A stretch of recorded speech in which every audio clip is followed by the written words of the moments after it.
Okay, so today we're going to talk about something a little off tangent, but I'll bring it back to real estate and explain to you why this always crosses my mind when I list a home.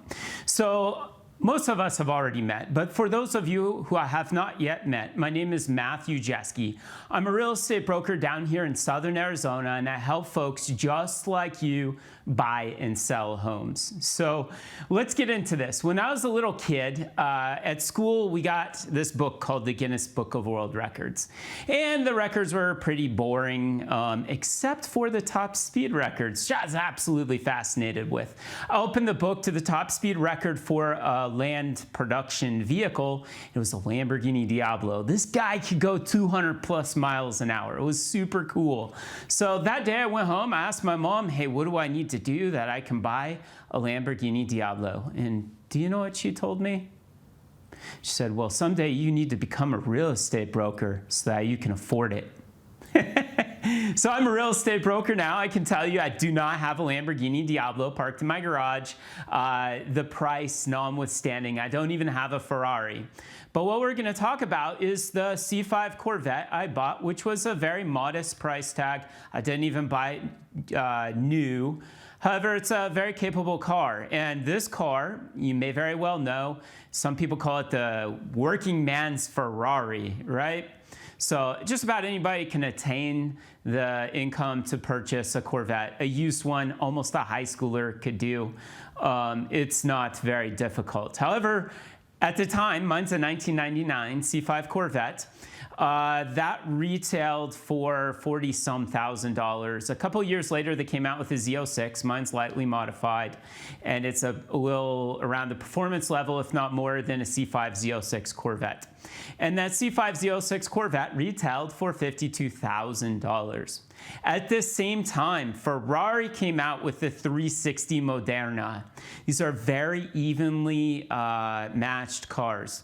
You'd be hard-pressed to say one is faster than the other. They're about the same. One, however, has that prestigious name Ferrari. Now, we can go to the Corvette and you can pick on it, but it is a phenomenal piece of engineering. Ferrari doesn't simply have the better car because of their name. The engineering that went into the C5 Corvette is phenomenal. It is super cool. Once more, it uses the same parts as many of the chassis throughout the GM lineup that are rear-wheel drive. So you can modify and do things with it. You can make it a Diablo slasher, a Diablo, chaser. It can easily succeed that. One of the fastest cars that is street legal ever made was the Sledgehammer Corvette by Callaway. It maxed out the speedometer surpassing 255 miles per hour, and that's on a C4 Corvette chassis. So it's very capable. This chassis is even more capable than the C4. I could ramble on forever, but the price tag, I wrote it down here, 1 second. So the sticker price for a Ferrari 360 Moderna is $378,000. Holy cow. I just told you these cars are very evenly matched. If you put a few bucks into that C5, it will slay any Ferrari on the road. But it is considerably less. It's like a third the price, a little over a third the price of the Ferrari. Isn't that crazy? Which one would you buy?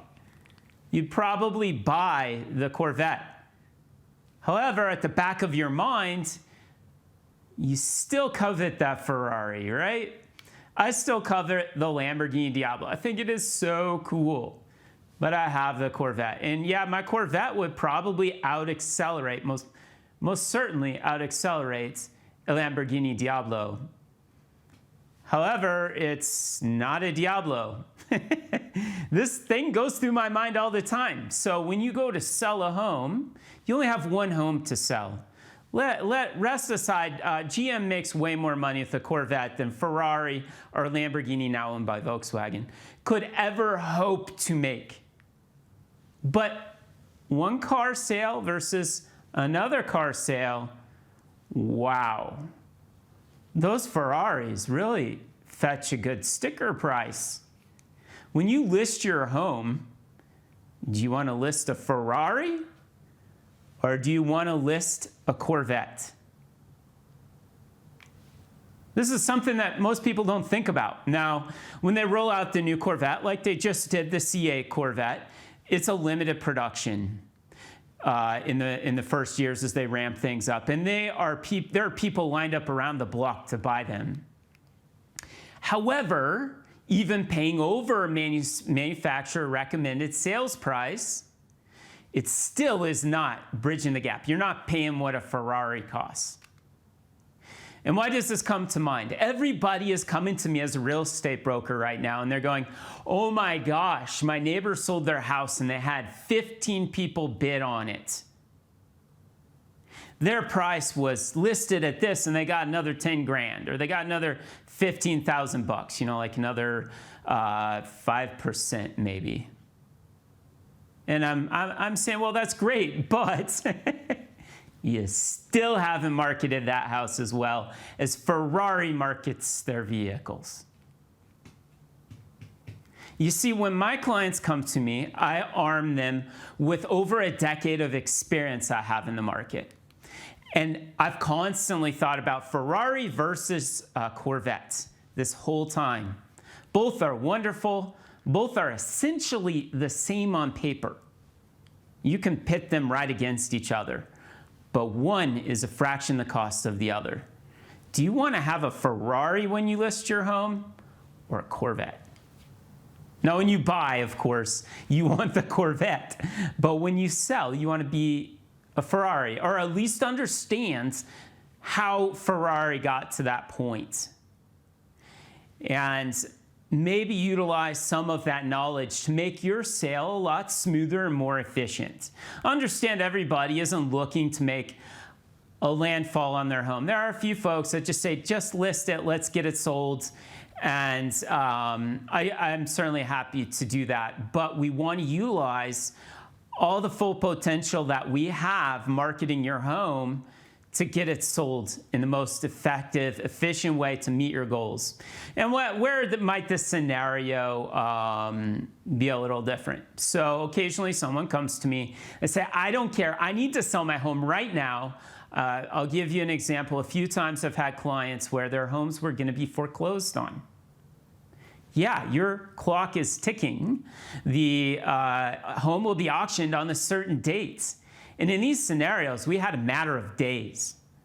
And we got that home sold. So in that scenario, we want to use the full potential for a fast sale, not necessarily a high netting, high grossing sale. We want just to sell right away. Now, if you want to be Ferrari and you have to be discerning about the buyers you attract, it may take you just a little bit longer, but most people are like, first day, multiple bidding war, and we'll get it sold. When it maybe was only a week or two longer to net like 10% more, or like 15, 20% more. So one scenario here, I recently listed a home, 1,700 square feet, it's 3-bed, 2-bath, and we made sure she had every advantage in her hands to play with the market.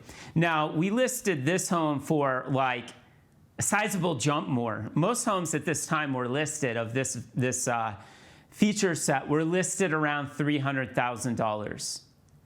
We listed hers for $380,000. Now, did we have a bidding war on the first day? No.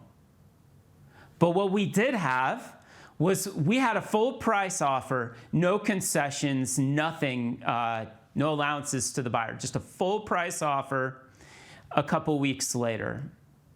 Would $80,000 be worth it to try and test the market in 2 weeks? So I put scenarios like this together. Every home sale is different. Everybody's needs are a little different. But I'm able to have the experience to help you get that Ferrari style sale or that quick Corvette style sale. They're both wonderful products, and it depends on your needs. However, when I close these Ferrari style sales, I leave the rest of the agents scratching their head going, how did he do that? I have brokers managing big brokerages with tens or 100 plus agents calling me and going, how did you do that? That was amazing. Wouldn't you like to know how to do that? So when you go out to hire an agent, I joke about this often. You may have heard me talk about this. We call it the 3 Ps. Put in the MLS, put up a sign, and pray. That's what I say is the standard level of service. Now, most agents do a little bit more than that. However, paying market rate for an agent, you may get that. Now, some of them may discount their fee a little bit and do the 3 Ps for you, which is fine. However, let's think about this. Many years ago, the Veterans Association, Department of Veteran Affairs have their hospitals, right? And I was a kid, and I remember hearing this story, how they're so dismally bad. They were hiring the worst people. They weren't paying them well to take care of the health of the veterans. And this poor guy went in to have his leg amputated. Well, the doctor amputated the wrong leg. So I had to go back in and amputate the other leg. Now this guy's life was saved. However, he has no legs. Now, it's just as serious when it comes to selling your home. Do you want to go for the cheap agents that does the 3 Ps, the bare minimum, doesn't put much effort into you, doesn't have as much experience, or think outside the box like Ferrari? You know, like Ferrari thinks outside the box, right? And maybe have both your legs amputated. This is a very important decision when it comes to your financial health and your life, your livelihood, your retirement, your financial health, having a secure and safe place to live. If you do poorly on one sale in real estate, how do you buy the next home? How do you roll the equity into the next home? These are questions that I'm asked every day, that I have to take care of every day for my clients. So when it comes time to selling your home, come to the agent that knows how to think like Ferrari and give yourself the best advantage. I know how to help you every step of the way. From the moment you think about selling to the moment you have that check in your hands and you're leaving the title company with a big smile on your face, ready to move on in life, to buy that next home, maybe to buy the Ferrari. So that lady that was days from foreclosure, got her a check big enough to buy a Ferrari, a used one. But she was looking at foreclosure or a check big enough to buy a Ferrari. Keep that in mind when it comes time to hire your agents. And of course, call me. My name's Matthew Jeske. My phone number is 520-344-3481, and I am an independent sales consultant for a firm out of Tucson. It's called Tucson Property Executives. I'm an associate broker there, and I help agents that call me when they have really tricky deals, and I give them a hand as well. However, give me a call, and we'll make sure you walk away with the best experience, way better than you could have imagined when it comes time to sell your home.